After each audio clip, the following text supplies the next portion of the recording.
चलती थी उस समय। एमएलए की इतनी चलती थी, मैं आपको बताऊं, शुरू में यहाँ एक डीसी होते थे, वो कांग्रेस के समय थे,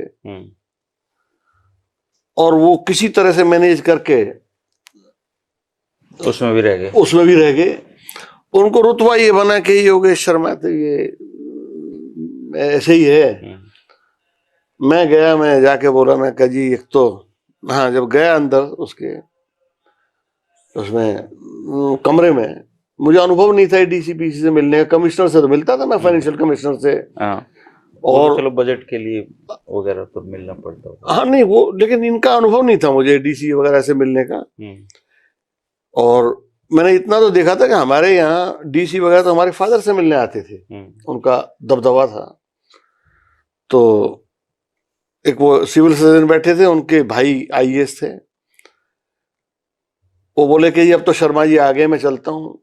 तो बोले कि शर्मा जी तो 2-4 मिनट में चले जाएंगे, आप बैठिए। तो मैंने सोचा, मैं कहा भाई एमएलए अगर इसीलिए बनते हैं तो फ्यूटाइल एक्सरसाइज है, तो फ्यूल का काम है। फिर मैं कहा जी एक तो ये पटवारी का ट्रांसफर करवाना है, ये दिया है मेरे किसी ना, एक वो फलाना फलाना सरपंच है, उसको रीइंस्टेट करना है।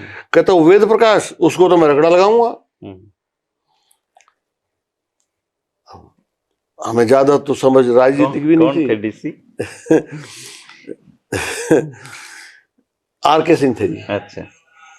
तो एक तो 6 फुट का लंबा, और जाट पर्सनालिटी तो हमसे बढ़िया किसी की ना थी, हम बहुत जोरदार पर्सनालिटी थी। लेकिन हमारा अब आगे की सुनो ना, पर्सनालिटी का मजा आवेगा।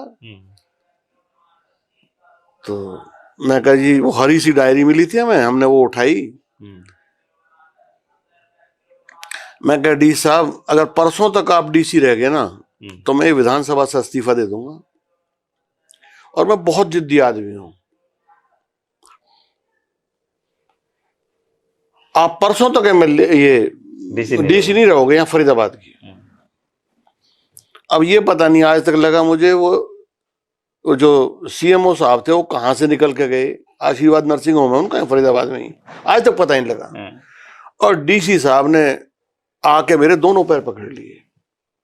उस दिन मुझे पता लगा कि आदमी कैसे भी करके विधानसभा में कूद जाए, और आदमी को कहने की हिम्मत हो।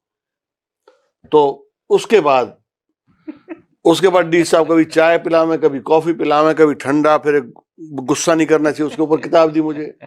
मैंने वो जो दिया, किताब दी मुझे कि गुस्सा नहीं करना है। मैं कहा अच्छा जी। और मैंने भी जो ना कहने का था ना, आप इतने भ्रष्ट और बेईमान हो, आप हवाई अड्डे की जमीन में पैसे खा गए। देखो पैसे तो खूब खाते थे, बेईमान था वो दर्जे का। मैं चौधरी साहब के पास अगले दिन गया, स्कूटर में रखता था चंडीगढ़ में, अपना स्कूटर में रेस दी और पहुंच गया। जाके मैं कहा चौधरी साहब, हाँ। उन्होंने कहा क्या हाल है, कैसा है योगेश? मैं कहा जी ठीक हूं, लेकिन वो जो डीसी फरीदाबाद में लग रहा है,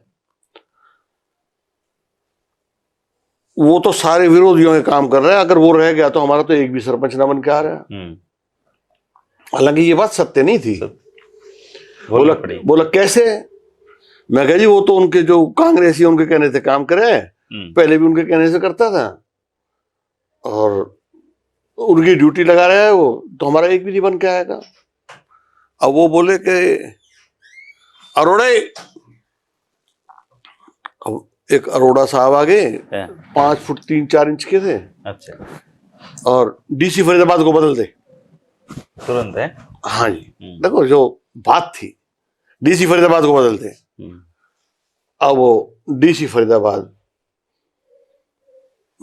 को बदलने की बात थी, हमने की चौधरी साहब ने तो लाइटली ले लिया। हमने इतना बड़ा डीसी जो हमसे ऐसे बात करे, वो ऐसे ही अरोड़ा पे कहाँ बदला जाए। तो मैं उससे वाकिफ नहीं था।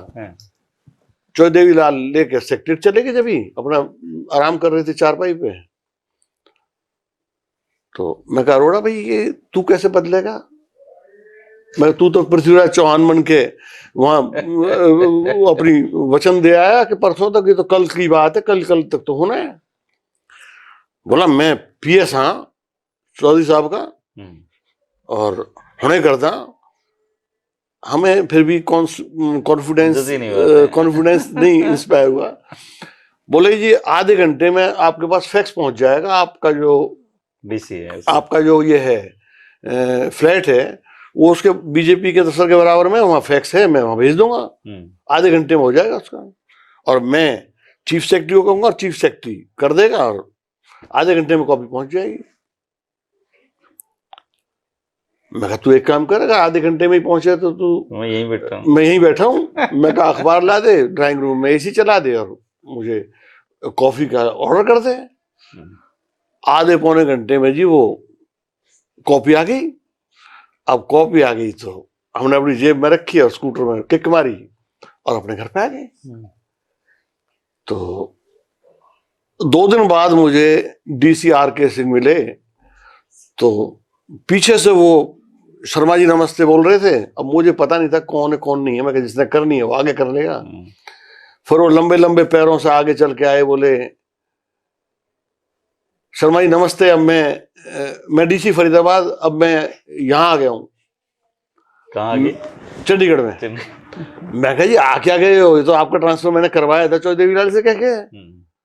क्योंकि मुझे क्रोध फिर भी था, क्योंकि बड़ी शान के साथ मेरी जो तवज्जो हुई थी मेरे पे। तो ऐसा काम था जो काम कभी कहे ना, जो काम कभी कहे कर दिया, जो साहब ने कर दिया, वो करते थे। और यहां तक बात थी, एक दिन सुभाष कतियाल बोला कि उसके तो इतने सिपाही लग गए योगेश के, और मेरे तो एसपी ने कम लगाए हैं। और देखो जी, चौधरी रंजीत सिंह ने कह रखा था कि भाई योगेश को हमने मंत्री नहीं बनाया, इक्वेशंस नहीं बने, किसी भी तरह से महसूस ना दे कि इसका कोई काम नहीं हो रहा। अगर मैंने 1 बजे भी फोन किया डीसी को, तो डीसी ने फोन उठाया। ये उनको स्टैंडिंग ऑर्डर्स थे। एसपी को अगर किसी भी समय मिलने चला गया या फोन किया तो तुरंत उसने इंप्लीमेंट किया। तो ये चौधरी देवीलाल का तो गजब था।